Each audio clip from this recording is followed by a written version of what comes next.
Hello, welcome, Cabbage here. In War of the Visions JP, let's complete my Exorcist UR vision card, and then test some features of it. But this is the first vision card I've ever maxed at release, and the first limited vision card, UR, that I've ever maxed. Alright, but there's the final awakening. And then we can put the eggs in there, and we can see again that we get the greatest buff at the very last step. So that's about, what, 33% of the personal ability there? That's pretty crazy. I don't really need this card, but it works with some of my favorite units. And then I was just curious to know what it would be like to max a vision card immediately. It wasn't that bad, to tell the truth. I got lucky pulls the first day, and then I did whimsy shops for about a week, and that got the job done. I can see myself possibly maxing another vision card in the future, but not if I'm working on something else at the same time, like a limited time unit or something. And then there are some global buffs for this card, and a quick note about the global buffs. There has been some pushback about them. I think they are awesome and add versatility and desirability to the cards, and then buff some less used units. But for example, I'm hearing that older cards are crap now because of these global buffs, and I'm like, come on, I just made a video about this. New or different does not equal better. Those older cards are still awesome and worth working on. I still love my level 99 Ifrit. Or like with these new abilities, you need to use them that way, but there's nothing stopping you from using them the way that JP players use them. Or I've heard that these cards are too powerful for those featured units. Every unit can still use only one card at a time, and then depending on the team, map, or opponent, you'll want different things. If there's some kind of global buff which worries me, then I will speak up about it, but I don't see anything wrong with the buffs that they're getting, so. Hopefully they come to JP soon as well, especially the Orodoa Maneater.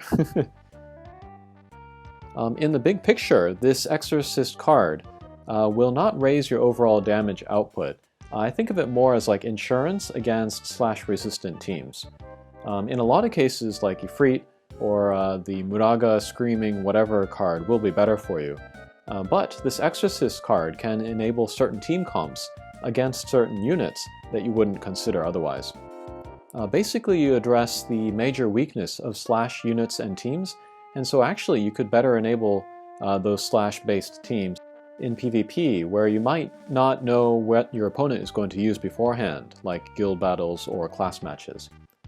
And then the chaining and then evade, break possibilities are very interesting too. And then like all of these things are kind of like niche abilities, but you put them all into one card, and then you might end up using this card a lot as a result. But we can run down the list of skills again. First, there are stats, 372 HP, that's fine. 20 AP is good. I don't know the exact formula, but the higher your max AP, the higher your starting AP will be, so this can help you get out more skills. That's especially good for greatsword users, so that's fine. And then attack of 134, not super high, but I'll take it. Party ability is defense piercing of 35%, so that's considerable. That will drop 100% slash resistance to 65, and I'll tell you that a 65 slash resistance whisper doesn't last very long. And then it'll take 50% slash resistance, which is very possible for like tanks or like Gurasura. Take that down to about 33, and that helps for sure. Defense piercing of 12, the personal ability, is not enormous, and is not the main reason to use the card. But if you can add that 12% to like Orodoa's Trustmaster, or Super Stern's Master ability, or like Laswell's abilities, then you're getting somewhere. So, who is this card really good against? Well, it's good against folks with high slash resistance and or defense. There are the tanks, of course, but I immediately think of Kirufe. She's one of the more powerful units against physical attackers, but she kind of relies on slash resistance and then defense. You can cut through both of those. Agrius does not have good slash resistance, but she has good defense. Gurasura does not have good defense, but she has good slash resistance. And then MR tanks, they generally have better defense than they do attack resistances. And then like Orlandu and Super Stern and Luasa and Thancred, they all have pretty good slash resistance, so those could be good targets as well. Ramza, Vineta, all those guys. And then, although the best benefit of the card is put on Greatsword users, some non-Greatsword users would also benefit from this, either if you put them on the same team and so they pick up the party ability, or you can just put it on them, just forget about the personal ability. But I think Vineta would really like it. If her slash resistance can get through on more opponents, then she would have to rely on a double gunner less often. Algrius is mostly slash, so she can also use more damage. And then like Thancred and Whisper and Rob, some older characters, they lack things like Slayers and Piercing, so this kind of stuff can really help them. And then we can talk real quick about the Vision ability. I will show some tests of that at the end of the video. Not yet available in Global. They might add this once the first scheduled Vision ability card comes around, or maybe later. I don't make any guesses. But only Greatsword users can access it. It's a 3-hit attack that picks up the user's element, which will make it great for raids or Trials of Reckoning. And also it reduces evasion, so there's a lot going on there. I did some testing, and that evasion break takes effect along with the first hit, which is much better than like having to hit at the regular evasion rate and then like breaking the evasion afterwards. So that really makes Greatsword users better against evade units. It's not a 100% hit attack, as we shall see, but it's better than before. And then how does this card compare to Aigaion? I think it ultimately comes down to how excited you are for this specific Exorcist card. If you see it and you're immediately like, oh man, I'm going to make an all-slash team, and I have all these soldiers, and I use Orodoa all the time, then I think this card is for you. If you're not feeling super passionate about this card, I would just wait for Aigaion. You also get a decent Esper out of it, and then it's non-limited, so you can work on it pressure-free. As for other teammates that could benefit from this, slash-only attackers like Delita, Orlandu, Whisper, Yaruma, or magic-scaled slash attackers like Spellblades, Rune Knights, or Gilgamesh. They would like to be on the same team with this card as well. Although red mages use swords, they won't benefit from this card because they are magic-scaled and have magic attacks. So there is some versatility with this card actually, but let's think about how it impacts the Greatsword users. I said this before, but this card does not make it at all easier to use soldiers. They're still going to be fragile, but putting in the effort to make them work now has much more payback. But first, thinking about Super Stern, he can get some great use out of the slash resistance piercing, especially since he is also a slash-only attacker. I wonder about the 3-hit attack since he already has a 2-hit attack, and that has Light Slayer. Against light bosses, of course, the 2-hit attack might be better. But if you're high enough up in the chain, and your damage is approaching the max damage every hit anyway, then more hits would be better, of course. Pairing Super Stern with a tank would be a nice idea, and then since most tanks use slash attacks, you can kind of raise the floor of your damage overall. Mariaru might be a good partner for him, because she could tank and or heal, and then do some good slash attacks herself. Thinking about regular Stern has more options than Super Stern as far as attack types. He has Pierce from Dragoon, Drain Force from Soldier, and Anton from Ninja. None of those will benefit from the slash piercing, so if you wanted to get the max benefit from the card, you might want to avoid those attacks, stick to like Hazard Break and stuff. The defense piercing will help with the jumps and Anton, however, so that's a nice bonus there. But he might benefit most from the 3-hit attack. Dark slash units are great for a bunch of content, and one of the reasons Shadowlynx is so good is because of her 3-hit attack.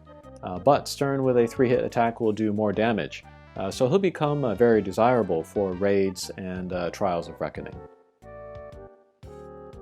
Thinking about this card on Orodoa, of course, the Man-Eater helps her in Global. But her also being a slash-only attacker plus Drain Force, she really likes the slash resist piercing and defense piercing. And then she already has some defense piercing from her Trustmaster, so stacking those two together would really improve the damage there. And then a 3-hit attack would also help her with raids, but Lucia as a wind attacker is still generally going to be the better choice for chaining with her 4-hit attack. And just for fun, we can talk about Christmas Ramada. She's JP only at the moment. She's pretty similar to regular Stern in a lot of ways, including a variety of attacks. Again, Drain Force from Soldier, Suiton from Ninja, and then some strike attacks from Monk, none of which will benefit from the slash resist piercing. She already has some multi-hit attacks from Ninja and Monk, so giving her this card will make her a very super versatile chainer. She could be good in a lot of future raids, maybe. And then finally, let's talk about Rain. He benefits from the slash pierce resist, but not from the defense piercing, since his attacks are magic scaled. The 3-hit attack for him is interesting to consider. He already has a couple multi-hit attacks, but they are magic scaled. If for some reason you wanted an attack scaled multi-hit attack, you could give him this card and then a Golden Blade, raise his attack and go that way. That might be attractive to people, especially that never got the Crimson Saber. But then we have the Tower coming back to Global, so more people should be able to get it this time around. If you ever run into a boss that's weak to fire, with high spirit but low defense, then maybe this card on Rain would be interesting. Okay, and then we'll look at a practice guild battle, but first, I wanted to talk about the idea of releasing things ahead of schedule in Global with promises of future upgrades. This has happened in another Gumi game, Brave Exvius, or maybe rather I should say it didn't happen. Kingdom Hearts units were released in JP and in Global around the same time.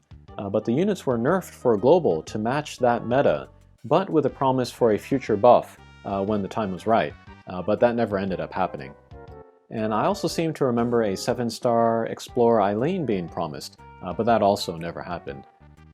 Those are kind of different examples, but the point is, I don't like these future buff promises. I didn't like it the first time I heard it, and Gumi has lied multiple times about that. Probably what happened was that those things were attached to collaborations, and collaborations are tricky with contracts and rights and things, which is why Chrono Trigger has never happened and probably never will happen. And so the follow-up buff simply wasn't possible by law, but still, those were dumb promises to make in the first place. With this Vision card, there's no collaboration worries, so chances are good the Vision ability will actually come to Global, but I'll just take this chance to warn people about future buff promises, especially when it comes to collaborations. And it's also related to why I'm so cautious about anything seasonal or limited time when it comes from JP to Global, because there's no perfect solution. I've laid those out before. I say just keep expectations low on the Global side for limited time or collaboration stuff, and you'll get burned less often. Okay, let's do a practice match in the guild battle. I'm going to bring all slash characters. Super Stern will have the Exorcist card, and then I'll be going against some characters with high slash resistance, and then we'll see what kind of damage we can do to them. I'm playing against Sasayaki. She has about 85 slash resistance, and then Gurasada, she has about 70, and then Thancred has about 60 slash resistance. So.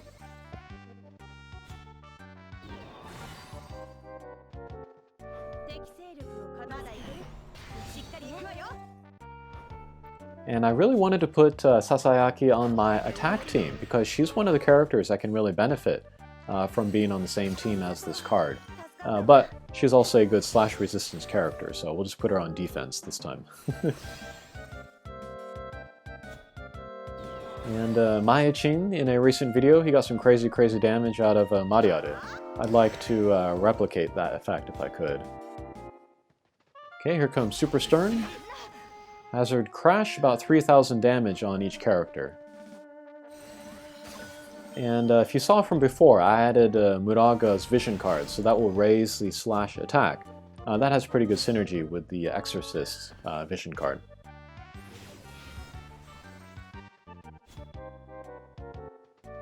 Okay, next on Thancred, almost 6,000 damage. He does get the element advantage there, but still, that's crazy damage for 60% slash resistance.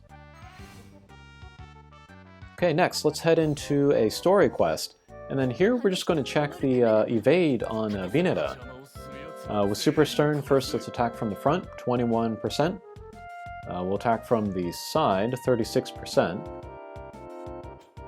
And then we'll attack from the back, 51%. I think that's helped a little bit by the raise in elevation. But next, let's try Triple Trick.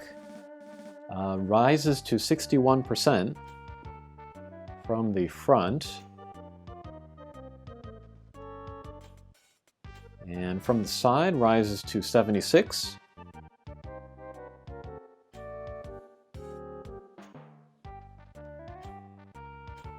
And from the back, 91. I wasn't paying attention, but that's like a gain of like 40%, I think. Again, this is the card maxed out to level 99, and we're still not seeing 100% hit rate for a very evadey Vineta, but still, that's a big help. And then we can look at the hit rate and then also the damage of other attacks. So yeah, we're seeing about 50%, kind of similar damage actually, about 2,000.